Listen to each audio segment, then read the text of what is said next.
తర్వాత మళ్ళీ బాగా సెట్ అవుతుంది. చాలా ఈజీగా ఉంటుంది డిజైన్ అనేది, త్వరగా అయిపోతుంది కూడా ఈ డిజైన్ అనేది.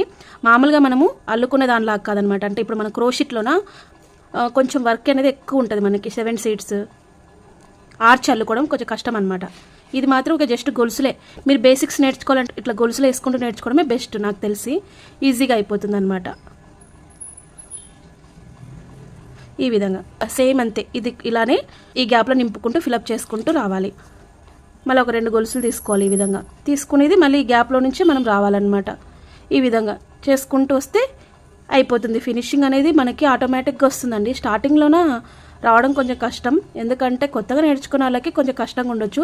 వచ్చిన వాళ్ళైతే ఈజీగా చేసుకోగలరు, రాని వాళ్ళకి కొంచెం కష్టంగా ఉంటుంది. ఈ విధంగా మొత్తం అల్లుకొని వస్తానన్నమాట. ఇప్పుడు నేను ఈ విధంగా మొత్తం అల్లుకున్నానండి. ఇప్పుడు ఇంకొక స్టెప్ కూడా వస్తుంది అనమాట. మొత్తంగా మనకి 3 స్టెప్స్ వస్తాయి అన్నమాట.